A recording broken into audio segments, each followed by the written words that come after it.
Welcome to Sahari cooking. Custard വെച്ചിട്ടൊരു fruit സലാഡാണ് ഇന്നത്തെ റെസിപ്പി. ഒരുപാട് കട്ടിയിലല്ലാതെ ദാഹവും വിശപ്പൊക്കെ ഒന്നിച്ച് മാറുന്ന കുട്ടികൾ സ്കൂൾ വിട്ട് വരുന്ന ടൈമിലൊക്കെ അവർക്ക് കൊടുക്കാൻ പറ്റുന്ന നല്ലൊരു ഐറ്റം തന്നെയാണ്. 2 ഗ്ലാസ് അളവിൽ പാലൊന്ന് തിളപ്പിച്ചെടുക്കുക. അത്യാവശ്യം നല്ല രീതിയിൽ ചൂടായതിനു ശേഷം തിളക്കുന്നതിന് മുമ്പായിട്ട് 2 ടേബിൾ സ്പൂൺ കസ്റ്റാർഡ് പൗഡർ ഒന്ന് പാലിലോ വെള്ളത്തിലോ ഒന്ന് കലക്കിയിട്ടൊന്ന് ഒഴിച്ചു കൊടുക്കാം. കസ്റ്റാർഡ് ഒഴിച്ചു കൊടുത്തതിന് ശേഷം നല്ല രീതിയിൽ ശ്രദ്ധിക്കണം, പെട്ടെന്ന് അടിയിൽ പിടിക്കും.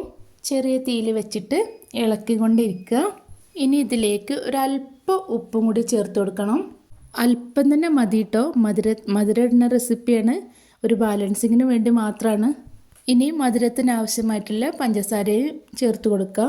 ഒപ്പം തന്നെ 1 ടേബിൾ സ്പൂൺ മിൽക്ക് മെയ്ഡും കൂടി ചേർത്ത് കൊടുക്കുന്നുണ്ട്. എല്ലാം കൂടി നന്നായിട്ട് യോജിച്ച് ഒന്ന് തിളച്ചതിന് ശേഷം തീ ഓഫാക്കാം. നന്നായിട്ടൊന്ന് തണുപ്പിച്ചെടുക്കണം. ഈ ഒരു ടൈമിൽ ഇതിലേക്ക് ആവശ്യമായിട്ടുള്ള മറ്റ് ഐറ്റംസൊക്കെ റെഡിയാക്കി എടുക്കാം.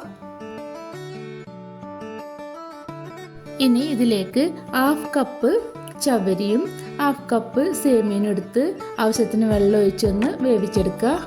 പെട്ടെന്ന് വേവാനും വേണ്ടി ഞാൻ കുക്കറിലാണ് വെച്ചത്. അവനെൻ്റെ ഇഷ്ടത്തിനനുസരിച്ച് എങ്ങനെയും വേവിച്ചെടുക്കാം. കുക്കറിലാവുമ്പം വിസിലടിക്കുന്നതിന് തൊട്ട് മുന്നായിട്ട് തീ ഓഫാക്കാം. വെന്തതിന് ശേഷം അരിപ്പയിലിട്ടൊന്ന് ഊറ്റിയെടുക്കാം. മുകളിലായിട്ട് തണുത്ത വെള്ളം കൂടി ഒന്ന് ഒഴിച്ചു കൊടുക്കാം. ഒരുപാട് വെന്ത് ഒട്ടിപ്പോവാതിരിക്കാൻ വേണ്ടിയിട്ടാണ്. ഇതിലേക്ക് വീഡിയോയിൽ കാണാൻ ഭംഗിക്ക് വേണ്ടി മാത്രം 2 ഡ്രോപ്പ് പിസ്ത എസൻസ് ഒഴിച്ചു കൊടുക്കുന്നുണ്ട്. ഇഷ്ടത്തിനനുസരിച്ച് ഫ്രൂട്ട്സും നട്ട്സൊക്കെ ഇതിലേക്ക് ചേർത്ത് കൊടുക്കാം. കൂടിയാലും കുറഞ്ഞാലും ഒന്നും കുഴപ്പമില്ല. പഴം കഴിക്കാനൊക്കെ മടിയുള്ള മക്കൾക്ക് ഇതിൽ കൂടുതലായിട്ട് ചേർത്ത് കൊടുത്താൽ കഴിക്കണതേ അറിയില്ല. ഇനി നേരത്തെ തണുപ്പിക്കാൻ വെച്ച കസ്റ്റാർഡ് മിക്സിയിലൊന്ന് അടിച്ചെടുത്തതാണ്. അങ്ങനെ ആവുമ്പോൾ കുറച്ചൊരു ലൂസ് കിട്ടും, അതിന് വേണ്ടിയിട്ടാണ് ചെയ്തത്. മുകളിലായിട്ട് അല്പം ഐസ്ക്രീമും കൂടി ഇട്ടാൽ അടിപൊളി ടേസ്റ്റായി. നല്ലൊരു ഹെൽത്തി റെസിപ്പി തന്നെയാണ്. ബ്രേക്ക്ഫാസ്റ്റിന് പകരമായിട്ടോ ഡിന്നറിന് പകരമായിട്ടോ ഒക്കെ നമുക്ക് കഴിക്കാം. 1 ഗ്ലാസ് തന്നെ മതി വയറ് ഫില്ലാവാൻ. മക്കൾക്കാവുമ്പോൾ ഐസ്ക്രീമിൻ്റെ ടേസ്റ്റും കൂടി വരുമ്പോൾ കഴിക്കാൻ ഒന്നും കൂടി ഇഷ്ടമാവും.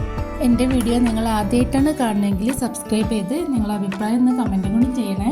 ഇഷ്ടത്തിനനുസരിച്ച് ഫ്രൂട്ട്സും നട്ട്സും ഒക്കെ ഇട്ട് കൊടുത്ത് എല്ലാം കൂടി ഒന്ന് യോജിപ്പിച്ചതിന് ശേഷം സെർവ് ചെയ്ത് കഴിക്കാം.